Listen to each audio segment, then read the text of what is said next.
రాష్ట్రవ్యాప్తంగా సంఘ సంస్కర్త బంజారా సంస్కృతి సంప్రదాయాల రక్షకుడు ఆధ్యాత్మిక గురువు సంత్ సేవాలాల్ మహారాజ్ 287వ జయంతి ఉత్సవాలు ఘనంగా నిర్వహించారు. సికింద్రాబాద్లో mud Ford Banjara youth association ఆధ్వర్యంలో నిర్వహించిన వేడుకల్లో ఎమ్మెల్యే శ్రీ గణేష్ పాల్గొని సేవాలాల్ చిత్రపటానికి నివాళులర్పించారు. సంగారెడ్డి జిల్లా జహీరాబాద్లో బంజారా సంఘాల ఆధ్వర్యంలో సేవాలాల్ మహారాజ్ చిత్రపటాన్ని అలంకరించి ఊరేగించారు.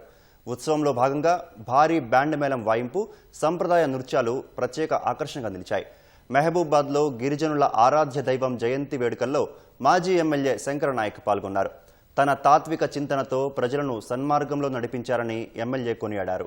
శ్రీ సంత్ సేవాలాల్ జీవిత చరిత్రను భావి తరాలకు తెలియజేసే విధంగా పాఠ్యాంశాల్లో చేర్చాలని ప్రభుత్వానికి విజ్ఞప్తి చేశారు. భోగ్ బండారోలో గిరిజన సోదరులు భారీ సంఖ్యలో పాల్గొని డీజే పాటలకు నృత్యాలు చేస్తూ సంబరాలు జరుపుకున్నారు.